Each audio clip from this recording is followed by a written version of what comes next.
Bien, ce ne sera pas la vidéo la plus simple à écrire, hein, non, ni à tourner, ni à monter. Mais force et patience étaient de mise pour me lancer à l'assaut de l'analyse de qu'est-ce qui s'est passé dans ce Royal Rumble 2022, un Royal Rumble déjà considéré pour la plupart comme le pire Royal Rumble de l'histoire. Enfin, dis pas ça, Sturi, tu vas pas te laisser influencer par les avis de tous ces fans pessimistes qui ont saccagé la page Cage Match de l'événement. Surtout qu'on a plein de choses positives à retenir de l'événement. Seth Rollins s'habillant en The Shield, la pop immense de Mickie James, la fourberie de Paul Heyman, ou encore l'incroyable performance de AJ Styles. Ah, mais ce constat, il est propre à l'époque. On va toujours plus facilement retenir le négatif et éclipser le positif. Ce que je dis là, c'est valable pour les films, c'est valable pour les séries, c'est valable pour le sport. Et pourtant, je ne pense pas que WWE fait de mauvais choix en donnant des victoires sur un plateau d'argent à Ronda Rousey et Brock Lesnar, mais le chemin emprunté est certainement celui qui vous a généralement conditionné à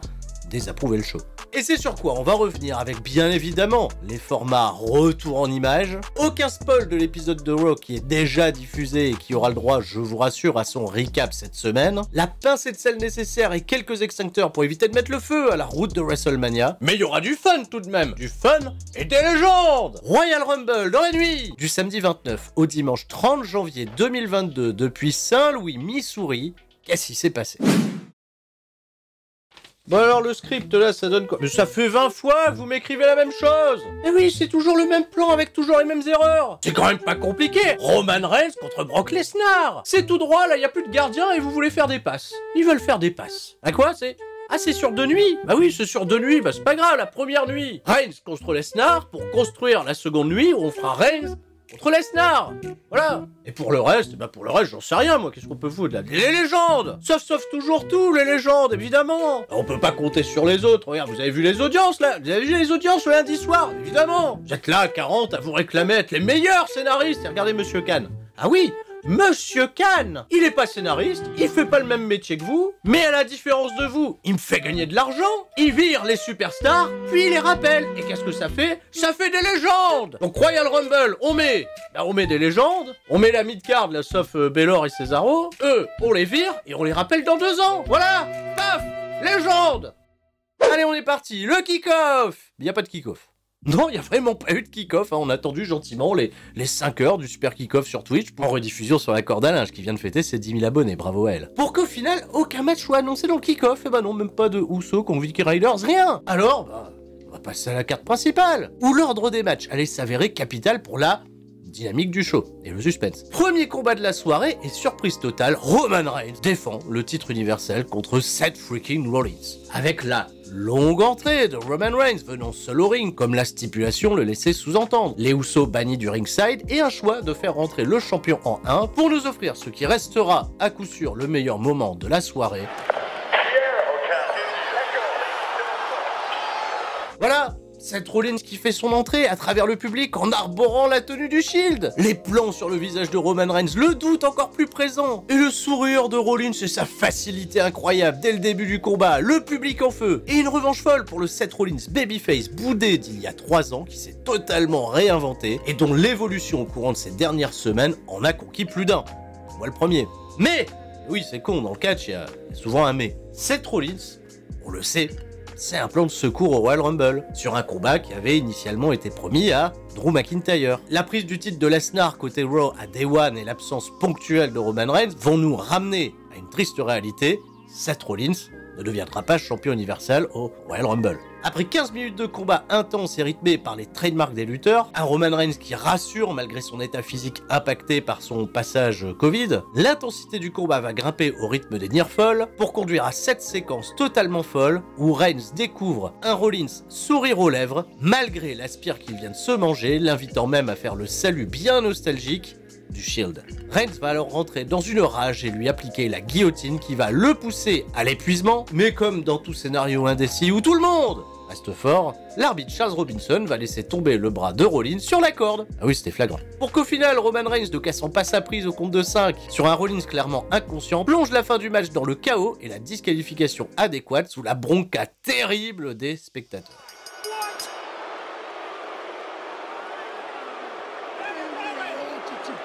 Un problème arbitral, des règles qu'on comprend mal.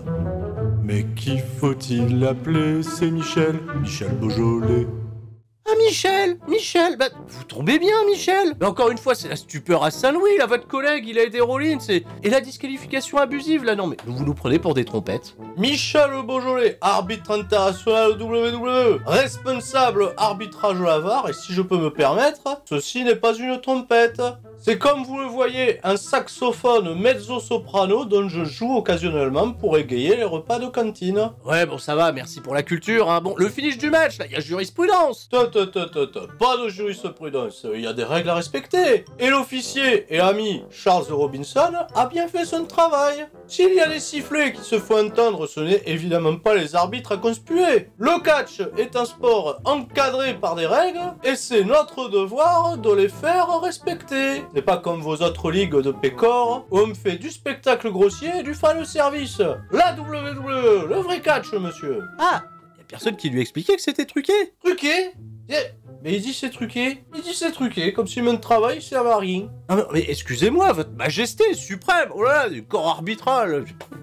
Merci pour votre intervention, qui était attendue, hein, par les quelques soutiens que vous avez sur la chaîne. Bon, s'il y a besoin, je vous rappelle. Eh bien, pas du tout, parce que mon travail et l'arbitrage surveillant ce vidéo lavar est suspendu pour la soirée, car figurez-vous que je serai la surprise numéro 30 de cette bataille Royal Rumble.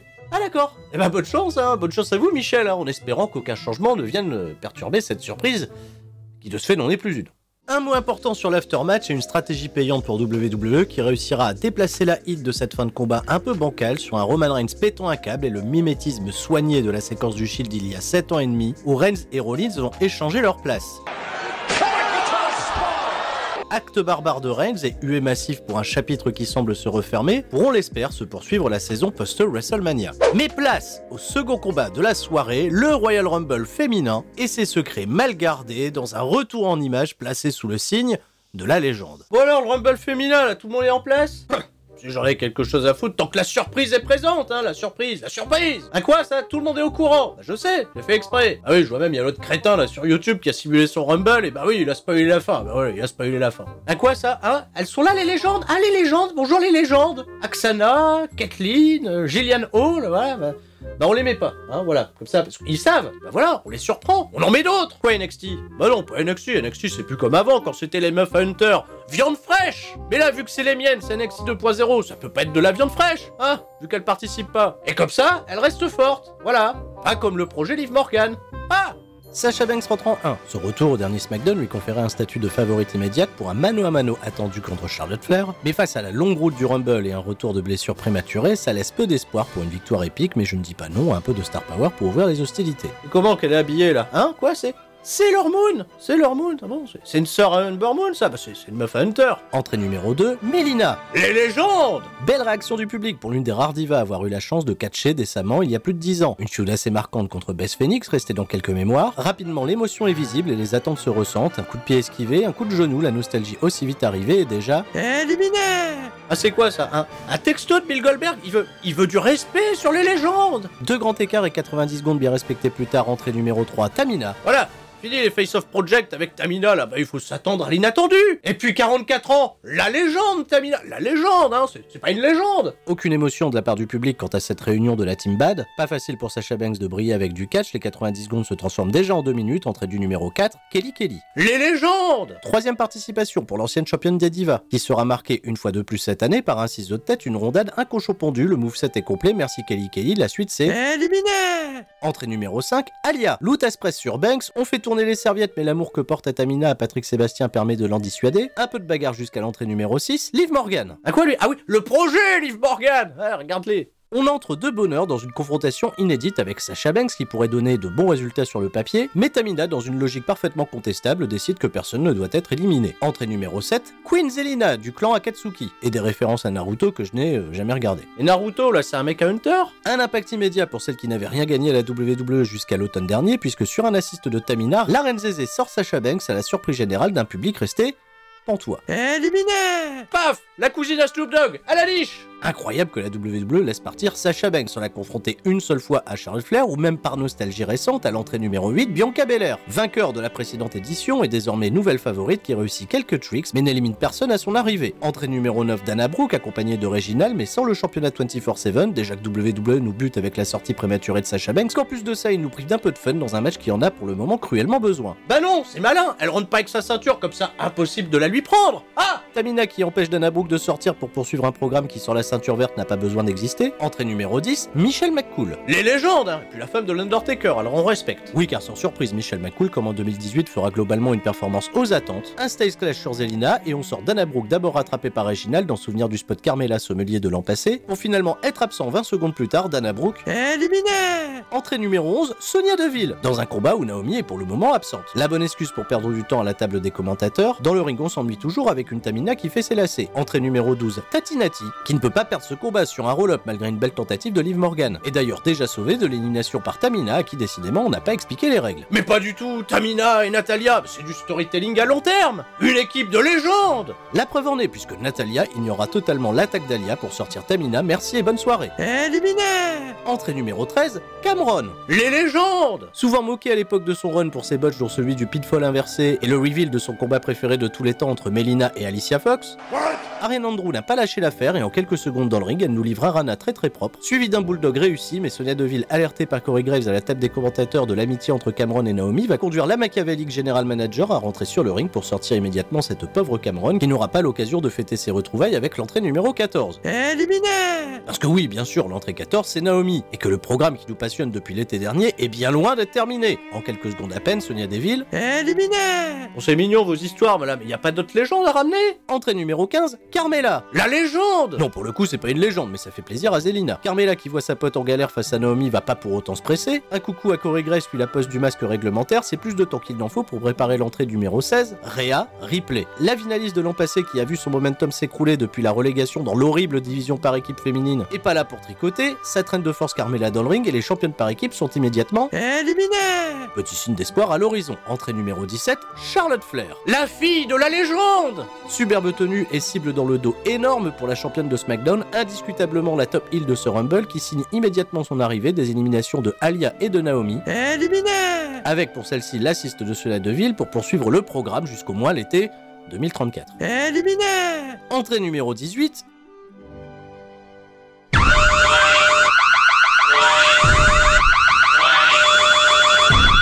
Les légendes. Là, y a pas photo. Ivory, dont les 60 ans n'ont visiblement aucun effet sur la gimmick du Right to Censor, nous livre l'un des seuls moments fun de ce Rumble avec une promo blâmant la division féminine tout entière, un face-à-face mythique avec Rhea Ripley. Par pitié, faites que ce ne soit pas qu'un one-shot car Ivory serait une superbe figure d'autorité à l'écran. Éliminée. Elles ne sont plus que 6 dans le ring pour vivre l'entrée numéro 19.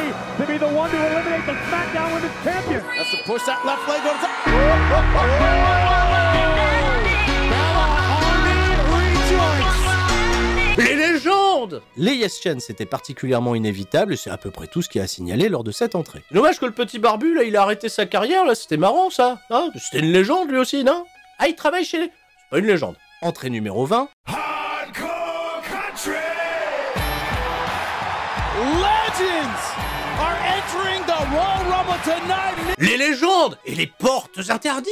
Car en plus de son propre thème d'entrée, Mickie James sous une pop immense vient avec sa ceinture de championne Impact. La rancœur de 2020 est visiblement laissée dans le sac poubelle. Ce soir, c'est la fête au bon souvenir de la storyline de Biggie James puisque Michelle McCool est enfin éliminée. Entrée numéro 21, Alicia Fox. Les légendes. Des coups bien stiff pour pas changer, Tati Nati durement sonnée contrainte à partir en repos. Entrée numéro 22, Nikki Ash. Les presque légendes. Évidemment attendu par Rhea Ripley dans un programme que personne ne voulait. Nikki l'attaque dans le dos mais heureusement pas d'élimination ici pour éviter l'émeute. Entrée numéro 23, Summer Rae. La légende. Vite, réveillez Tati Nati car c'est l'heure de revivre la storyline la plus intense de Total Diva. Duel de baff et spinning kick mais Charlotte Flair n'a pas le temps, Summer Rae éliminée. Entrée numéro 24, Nikki Bella. Encore une légende. Alliance inévitable avec la jumelle et pas de place pour les souvenirs de 2015, Alicia Fox éliminée. Liv Morgan en difficulté contre les Bella mais heureusement pour elle, entrée numéro 25, Sarah Logan. C'est qui Sarah Logan? C'est... Ah c'est une meuf qu'on l'a virée. la légende. La réunion du Riot Squad, bah même pas le temps parce que le momentum des Bella doit se construire jusque WrestleMania. Éliminé.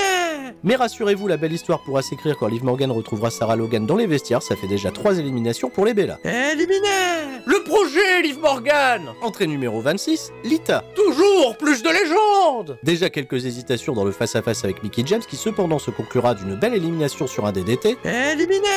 Les portes interdites sont déjà refermées, peu de choses à retenir du passage de Mickie si ce n'est la pop à son entrée. Lita reprend le face-à-face avec Charlotte, plus que 4 entrées dont 2 annoncées, un retour qui a leaké et une surprise. Entrée numéro 27, faites entrer la surprise. Alors on a qui là? Lacey Evans, c'est une qu'on l'a virée, non? À congé maternité, oh, elle est pas prête. Asuka, je sais plus comment la bouquer, donc non. Et ça c'est qui? C'est Paige, elle est autorisée à catcher? Ah bon, selon ses médecins. Ça doit être des médecins de Twitch ça. Oh non, bah oublie tout ça là, j'ai mieux. There's Flair who said that she would retire Lita's dreams.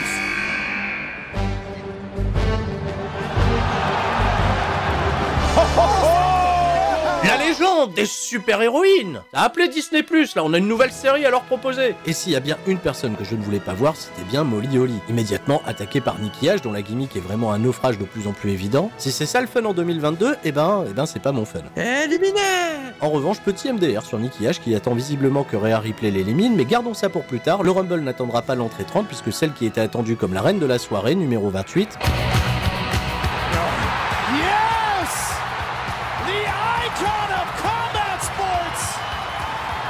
Voilà, l'argent, WrestleMania, la Fox, ils vont être contents. Mais le plus important, vu qu'elle était partie et qu'elle est revenue, la légende. Immense pop évidemment pour le retour de Ronda, absente depuis le main event controversé de WrestleMania 35. Un retour très anticipé et forcément attendu au tournant par tout le monde, sauf Bianca Belair qui semble râler au fond de la classe. Un outfit qui ceci dit est totalement sans star power, des premiers moves peu impactants, c'est assez sloppy mais assez pour que Nikki H... Éliminé.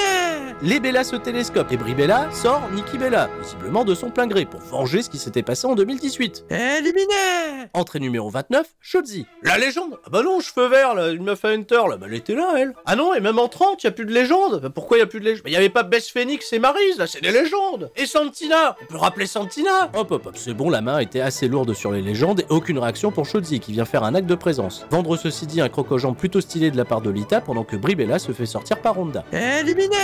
Pas le temps de monter des face-off, bagarre innocente entre Belair et Ronda Rousey dans le silence. Et pour finir, entrée numéro 30, Shayna, Baszler pour qu'enfin Ronda et elle puissent se retrouver dans la formation des 4 Horsewomen qui n'a jamais pu vivre auparavant. Quelle Horsewomen? C'est pas les Horsewomen on les a créés nous-mêmes. C'est Baszler, Ronda et 2 autres qu'on a virés, des légendes qu'on a virées, c'est con. Mais si on les remplace par Dana Brooke et Liv Morgan, on y verra du feu. Et ça fait en effet un peu plaisir de voir Baszler être enfin dans son élément. Ça tease même la petite démo avec Ronda avant que Charlotte pète le délire. Pour la peine, il y a des gens à sortir, alors au revoir Shotzi. Éliminé.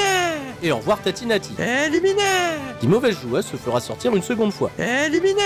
Nouveau record établi selon Corey Graves. Lita revient nulle part pour caser son Twist of Fate et son Rana de la 3ème corde, ce qui semble être un salut final dans cette bataille puisque Charlotte referme la passe nostalgie. D'un coup de semelle, merci bonsoir. Éliminé. Rhea Ripley coupée en deux sur une guillotine réussit à balancer Ronda dans le poteau mais sans la sortir. Ouverture en profondeur pour Charlotte Flair, la renarde des surfaces. C'est au fond des filets, Rhea Ripley. Éliminé. Le final fort est superbe séquence où Bianca Belair tech le glisser sur Charlotte pour préserver l'attaque sur Ronda qui a été protégée jusqu'à présent mais sans éliminer personne. Séquence avec Baszler et tentative de KOD, mais double passe décisive pour la championne qui porte son compteur à 5 éliminations pour le record de la soirée. Éliminé. Immense face à face entre Charlotte Flair et Ronda, mais cela dit pas le temps de vous donner une miette de ce que vous verrez dans un peu plus de 2 mois. Ronda Rousey sort Charlotte sans suspense et s'offre son ticket pour WrestleMania. Éliminé. Charlotte Flair contre Ronda Rousey, c'est inédit. 100 000 personnes au Texas, à quoi les Survivor Series en 2018? On a oublié ça, ben non mais ça compte pas ça. Et mais pourquoi vous me parlez de Becky?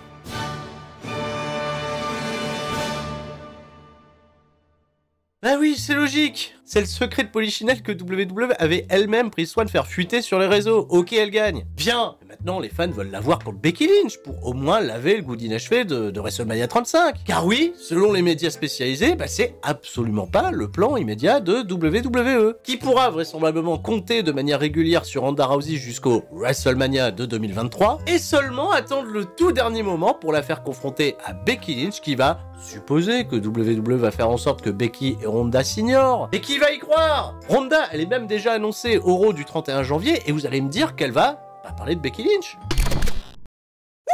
c'est Sturie du futur, comment ça va? Alors oui, bah oui, évidemment, lui, il a pas encore vu Monday Night Raw, hein, moi je l'ai vu. Bien sûr, je suis Sturie du futur, je peux même vous dire qu'il va gagner à WrestleMania, hein, mais je le dis pas. Moi, ma mission, elle est simple ici, je suis sur le banc de montage. Voilà, je monte, et je vous rassure, il en reparlera bien entendu dans le Raw Recap qui sortira, et 24 heures après la sortie de ce qui s'est passé. Eh ben oui, tout se décale, mais tout reste fort, hein, et vous aussi, restez fort. Cela dit, un Royal Rumble assez moyen au final qui rentre facilement dans le top 5 des meilleurs Rumble féminins de l'histoire. Le signe de WrestleMania pointé par Ronda Rousey pour respecter la tradition, mais bon cela dit, je pense que The Baddest Woman on the Planet doit convaincre sur son état de forme, je considère qu'elle est un bon choix pour gagner ce Rumble, mais j'espère cela dit la revoir en action avant WrestleMania. Il y a l'Arabie Saoudite le mois prochain, en plus elle est déjà en tenue. Prochain combat, c'est clairement la place du mort pour Becky Lynch qui défend son championnat contre Doudrop. Pas de clip récap, hein, juste un joli on nous remontre pendant l'entrée de Doudrop, un combat anecdotique pour certains, mais un test à passer pour Doudrop, avec une physionomie de match, cela dit, qui peut être intéressante, puisque le peu de construction nous place dans un schéma heel contre heel, à mon grand regret, et WWE, là aussi c'est regrettable, va rester sur cette option pour le combat avec une Becky Lynch fuyante dès qu'elle est dominée par une Doudrop qui ne cherche pas le public à se rallier à sa cause. D'ailleurs, parlant du public, on va le chercher tout court. Oui, parce que malgré les efforts faits dans le ring, un incident majeur qui rythmera ce pay-per-view s'est produit dans la section située à l'opposé de la rampe d'entrée qui se retrouvera en un instant évacuée. Il y a un truc qui brûle. C'est déjà de la hit sur Ronda Rousey, non? Qu'est-ce que c'est? Non mais je vous dis, il y a vraiment un truc qui brûle, c'est le Fiend. Il revient pour se venger, une légende. Limite, on aurait préféré, hein. En réalité, le panneau WrestleMania, après la pétarade qui a suivi la victoire de Ronda Rousey, a tout simplement pris feu. Alors attention, pas des flammes géantes, mais quand même assez pour faire tomber quelques cendres sur une partie des spectateurs, qui ont bien évidemment pour leur sécurité été évacués. Le panneau a donc été descendu pour maîtriser l'incendie, puis remonté en plein combat, offrant une distraction bien gênante pour l'action, au point même que Becky Lynch, distraite elle-même, se vantera d'être celle qui a mis le feu aux poudres. Malgré les efforts dans le ring, tout va devenir rapidement banal, et rien, malheureusement rien, ne sauvera la performance des deux femmes qui se quittent en 13 minutes sur la victoire de Becky Lynch après un manhandle slam depuis la deuxième corde, comme le disait Coluche, circuler, y a rien à voir. Allez hop, bon ça va? C'est éteint? Y a pas eu de casse? Parce que oui, histoire de rester un instant sur l'affaire du panneau enflammé, l'incident va se reproduire à la fin du show, à l'issue du Royal Rumble masculin, et ce malgré tous les risques encourus. A noter d'ailleurs le chouette témoignage d'un spectateur présent dans la section, posté sur Reddit, qui a fait un chouette constat de la situation.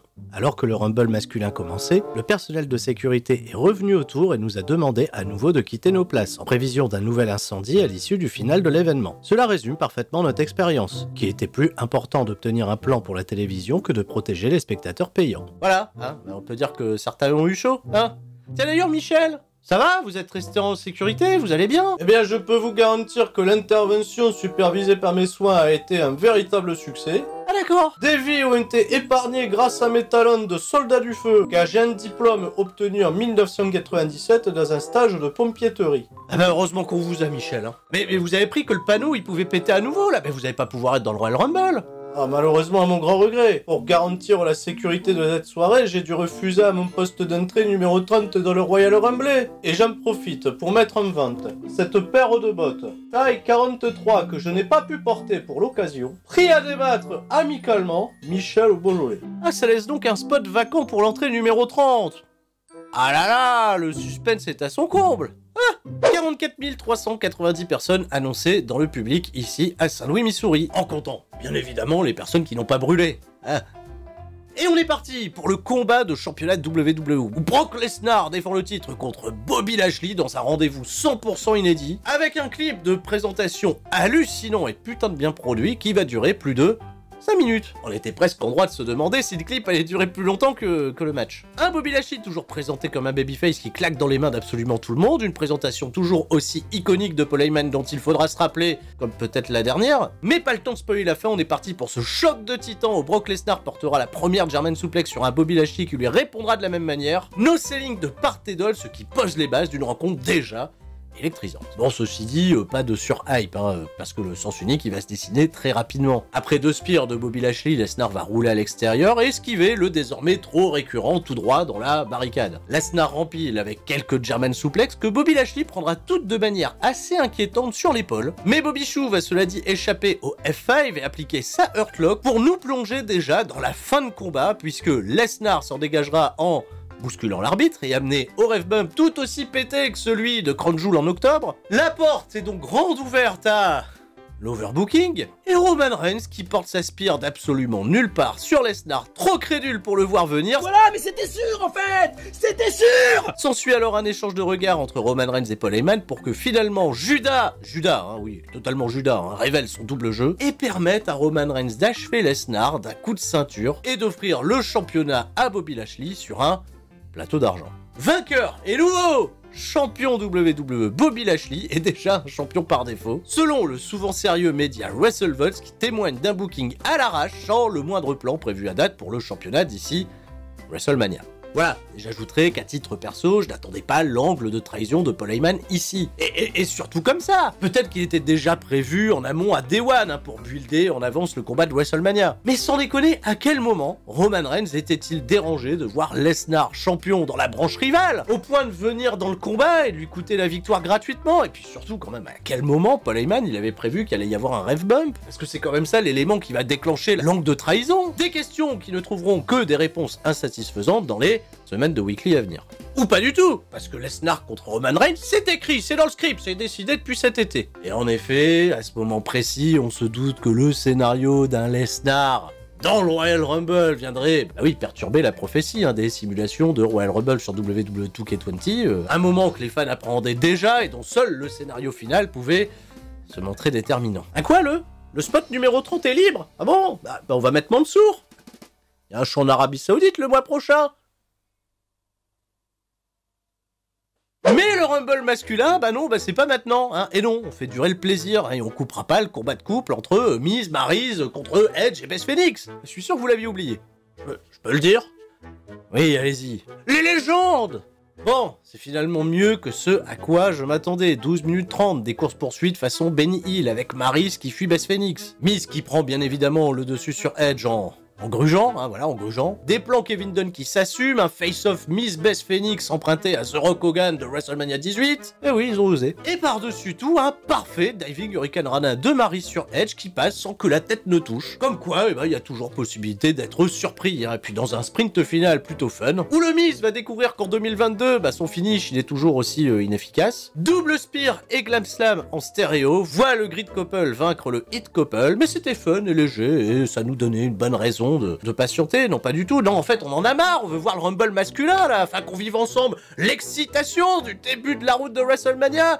Qu'on se rappelle tous ensemble que la pantoiserie n'est jamais finie.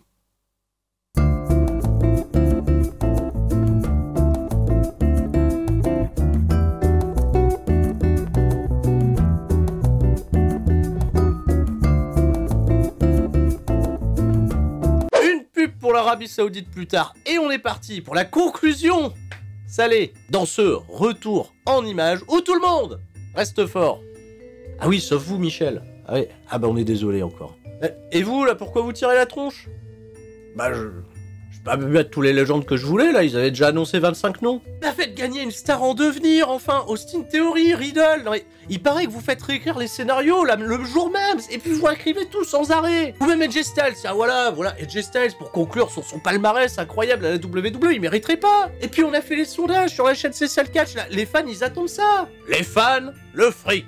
Les fans, le fric. Votre avis, quel choix j'ai fait? Faites entrer le numéro 1. Petite PLS personnelle quand on voit Edge Styles rentrer en numéro 1. Pour le 4e Rumble simulé sur WWE 2K20, on reste sur un bilan parfait avec les victoires de McIntyre, Edge et de Ronda Rousey. Mais même avec une poche Shawn Michaels pour nous rassurer, faire gagner l'entrée numéro 1 2 années de suite serait un brin abusé. Entrée numéro 2, Shinsuke Nakamura pour un remake du Tokyo Dome.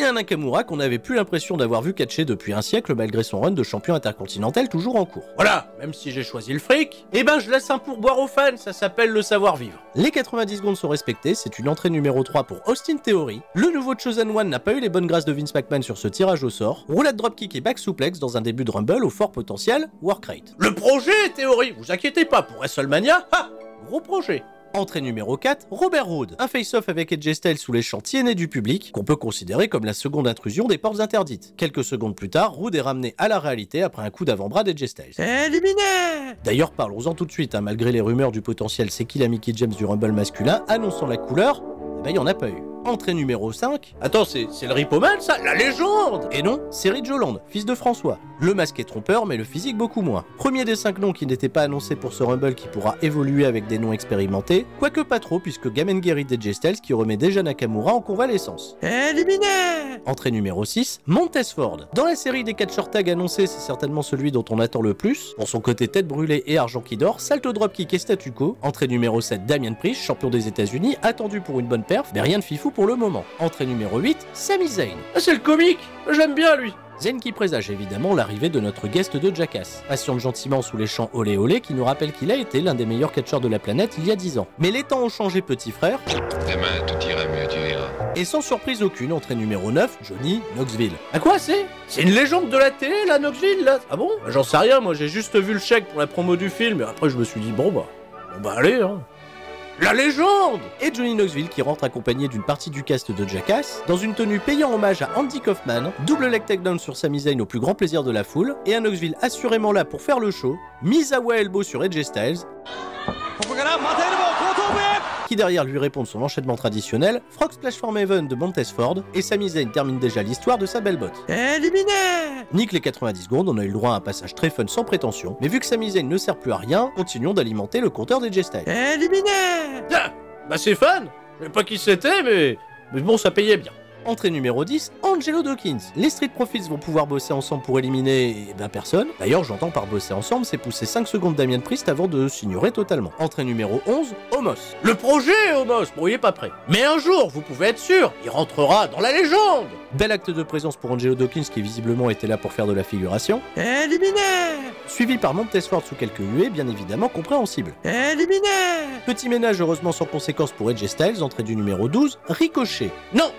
Gérard Salto. Des attaques anecdotiques pour laisser Omos en promenade. Il fait cependant 0 élimination, mais on ne s'ennuie pas. On gagne même du temps, 80 secondes plus tard seulement, entrée du numéro 13. Kurt Angle, la légende! Pas loin, c'est Chad Gable. Bah c'est pareil. Bah il faut croire, car il se réinvente plutôt bien après avoir esquivé toutes les vagues de licenciement. Un briefing d'attaque pour éliminer Omos qui consistera à choisir Damien Priest pour aller l'attaquer seul. Mais tel le type insecte sur le type acier, ce n'est pas très efficace. Éliminé! Grâce à la prise d'expérience et au gain de 1 niveau, Gable apprend une nouvelle attaque qui consiste à coordonner les troupes pour lancer un assaut à plusieurs. Entrée du numéro 14, les dodos les rérés pour s'ajouter à la mêlée, et AJ Styles porte le coup de grâce et sort Omos qui finalement n'aura pas fait grand chose. Éliminé! Et après ça, il se passe rien, donc numéro 15, Joyeux Corbin, on fait le calcul, ça manque de sel et Ricochet s'en est allé. Éliminé! Il aurait pu faire un salto lui quand même avant de partir, pourquoi on le paye? On n'a pas le temps, il se passe rien, entrée numéro 16, Dolph Ziggler sous aucune réaction. Joyeux Corbin rajoute du sel et Dodo Réré ne verra pas son papa cette année. Éliminé! Mais la surprise, c'est AJ Styles qui continue de faire grimper le compteur en sortant Austin Theory. Éliminé! Une élimination cependant aussi anonyme que Hornswoggle en général manager, puisque la réaction est inexistante. Entrée numéro 17, Sheamus. Pas le temps de venir sauver Ridge Holland qui lui aussi se fait sortir par AJ Styles inarrêtable. Éliminé! Sheamus fait alors un carnage mais ne sort personne, et Saint-Louis peine même à chanter le compte à rebours suivant. Entrée numéro 18, Rick.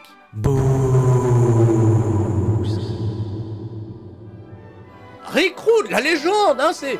Mais comment vous avez fait? C'est un hologramme? Ah c'est pas lui, la moustache, pas lui, c'est pas Rick Rude. Bon on s'ennuie vraiment, même si Boogs nous sort un military press à 1 main et demie pour sortir Gable. Éliminé! Gros manque d'excitation sur cette première partie de Rumble. Entrée numéro 19 sous une musique digne des Avengers, joyeux copain parce que pourquoi pas, on n'a jamais entendu sa musique quand il est tout seul. Et l'heure est venue pour la mauvaise blague de la soirée car après avoir tenu 29 minutes et obtenu 6 éliminations, AJ Styles se fait sortir par joyeux copain sous une bronca déconcertante. Éliminé! Grosse ambiance rage kit. Et vraiment, j'exagère pas. Entrée du numéro 20, Riddle et sa trottinette. Bon, sans déconner, j'interviens, mais ne merdez pas Riddle, ça fait plus d'1 an qu'il est over, là, sa dynamique avec Orton. Enfin, elle doit au moins servir à ce moment-là. En plus, il vous fait rire, vous l'aimez bien. Bon allez d'accord, les claquettes, les oiseaux, et allez hop, légende. Malheureusement ça part en 2v1 contre les joyeux, Boogs va tenter le save mais paye immédiatement l'addition. Éliminé. Et après ça, Riddle va continuer de manger la poussière pendant que Sheamus s'occupe avec Ziggler comme il le peut. Entrée numéro 21, et merde, c'est le kebabier.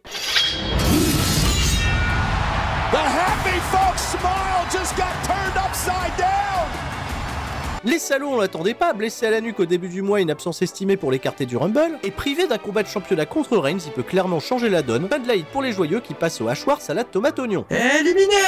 Payback is a bitch. McIntyre continue le carnage à l'extérieur. Plus que 3 entrées surprises, entrée numéro 22, Kevin Owens. De la lutte rute immédiate avec le kebabier, limite au règle des comptes façon feud régulière en weekly. Sauf que dans mon souvenir, la dernière fois qu'ils se sont croisés, ça s'est fini en no contest sur la musique de Triple H. C'était parti à la pub, retour de pub, ça tapait la discute. Hey, give me water. Ah, le bon vieux temps. Les mecs à Hunter, déjà que ça faisait pas beaucoup de sens à l'époque. Mais revenons au numéro 23, Rey Mysterio qui fait ses trademarks. Riddle résiste de justesse à l'élimination et Stunner de Owens qui reste fort. Entrée numéro 24, Kofi Kingston, le spot Kofi comme chaque année, ça tourne mal. Éliminé. Ah merde, gaulé par la VAR. Le somme est particulièrement présent et le skill John Morrison du Rumble 2011 était visiblement trop ambitieux. Malheureusement pour le spectacle, mais la VAR était bien claire. Ouais, et ma VAR. Ah merde Michel, c'est vrai. C'était ma VAR. Ils ont fait ma VAR à ma place. Ah bah oui, c'est vrai, c'est votre VAR, c'est votre boulot. C'est con quand même, parce que pour un coup, vous auriez servi à quelque chose, hein. Ma VAR. Non mais c'est bien, Michel, c'est bien, Michel. Vous sauvez des vies. Et ce soir encore, merci hein, pour l'entrée 30, hein, merci. Hein.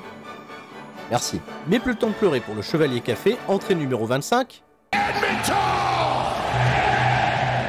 Dans les 15 secondes qui suivent, un coup de coude, une souplex, et puis après, tout le monde attend.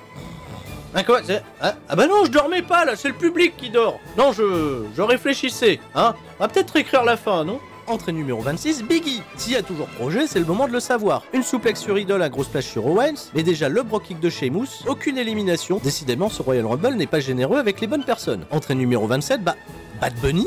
Ah, la légende de la musique. Demi-surprise spoilée par les Dirt Sheets, mais aussi par WWE, qui quelques heures avant le Rumble postait une photo de Bad Bunny avec le Taker en insistant bien sur le fait qu'il était à Saint-Louis. Bonne pop cela dit pour celui qui a surpris tout le monde à WrestleMania l'an passé, le bon élève parmi les guests Crossbody Sheamus à son entrée, ciseaux de tête sur Kevin Owens et Bunny Destroyer sur Idol. Saint-Louis se réveille parce que enfin on a un petit truc fun. Bunny esquive le bro kick de Sheamus qui passe au-dessus des cordes. Éliminé. Et si vous vous demandiez pourquoi Dolph Ziggler était toujours là, c'était pour le combo 619 et lancer du lapin pour connecter le monde latin. Éliminé. Mais Bad Bunny, il veut la gagne. Ça projette Mysterio qui se retient in extremis aux cordes, mais Otis l'élimine sans que Kevin Dunn ne le capte. Éliminé.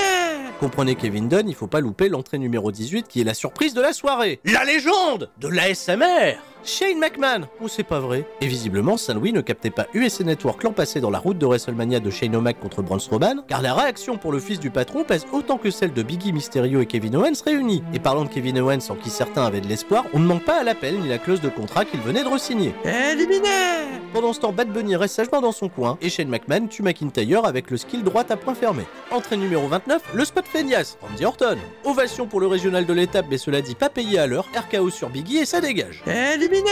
Le projet Biggie.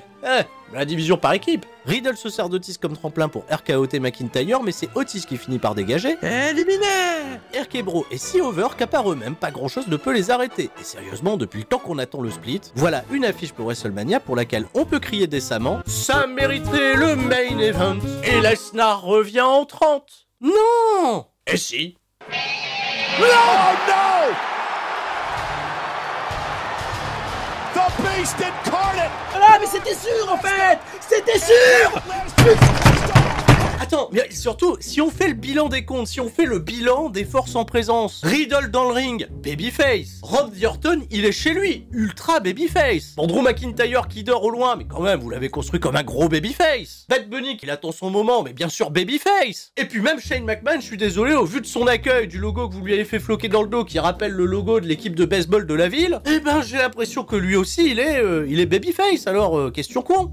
On fait quoi? Mais les gens maintenant, ils aiment bien Lesnar, le bûcheron sympa, voilà, il met un chapeau et puis il s'est fait voler par Reigns. Et puis on écrit l'histoire pour le main event de WrestleMania qui rentrera très certainement dans la légende. Quoi? Mais Roman Reigns, il est même pas dans le Rumble. Et Lesnar en 30, mais vous vous rendez compte, c'est quand même vachement gros. Oui, le hasard, oui je sais. Mais quand même avec Brock Lesnar, je regarde vos weekly, chaque semaine vous passez votre temps à nous justifier chacune des décisions qui l'entourent. Oh, je suis free agent, je peux aller où je veux car mon avocat Paul Heyman. Oh, j'ai un title shot à mon retour de suspension parce que mon avocat Paul Heyman. Oh, je m'incruste dans le match de Day One parce que mon avocat Paul Heyman. Alors voilà, c'est foutu. Maintenant, les gens, voilà, pourquoi ils ont détesté ce Rumble? Voilà, pour les mêmes raisons que les gens ont détesté le Royal Rumble en 2015. Vous servez la même soupe froide. Dans un combat qui, en plus de ça, est censé construire l'avenir, est censé également, récompenser le mérite. Hein. Et Brock Lesnar, il mérite quelque chose ce soir? Non, 2 minutes 30. Et à votre avis, il fait 2 minutes 30? Pour éliminer tout le monde. Tour de souplex pour immédiatement sortir Orton sous les huées. Oui, ce Orton, qui est actuellement le messie du catch, il est chez lui et il sort sans honneur. Éliminé. Ça passe un F5 sur Bad Bunny qui attendait sagement que les médias non-catch s'en servent de buzz pour faire du clic à la TMZ. Éliminé. Et j'ai cru une seconde dans le regard de déter de Riddle qu'il voulait ranger Randy, mais là aussi le refrain c'est Brock Lesnar. Il n'y a plus d'espoir. Éliminé. Oh, et me sortez pas qu'il va aller chercher ses claquettes dans le public, hein. Et le ring ce soir, c'est vous qui le démontrez. Shane McMahon qui est déjà à bout de souffle, le pauvre en 5 minutes de match. Éliminé. Mais le pire, c'est que vous finissez le match avec le kebabier. Oui, le kebabier. On va pas commencer à huer notre kebabier. Mais visiblement, Vince n'a aucun souvenir de ce kebabier qu'il a créé fort en battant Lesnar il y a 2 ans. Le face-à-face était mignon, mais n'était absolument pas là pour rester dans les annales. Merci kebabier. Éliminé. Brock Lesnar remporte donc l'édition 2022 du Royal Rumble, Star Power certes, mais à quel prix? Bilan de l'opération, 3 combats de la carte construits uniquement pour le main event de WrestleMania, Seth Rollins, Bobby Lashley et 29 autres dommages collatéraux. Ce Royal Rumble sera même reconnu en interne comme un échec en raison d'un bien trop important nombre de changements de dernière minute, morale en berne dans les vestiaires et Shane McMahon en bouc émissaire, acteur et agent de production du combat qui sera discrètement mis à la porte et exclu de la route de WrestleMania. C'est assez de sel pour ce soir, optez plutôt pour la sauce soja, je vous dis à la prochaine, c'était Sturi, et tout le monde reste pantois.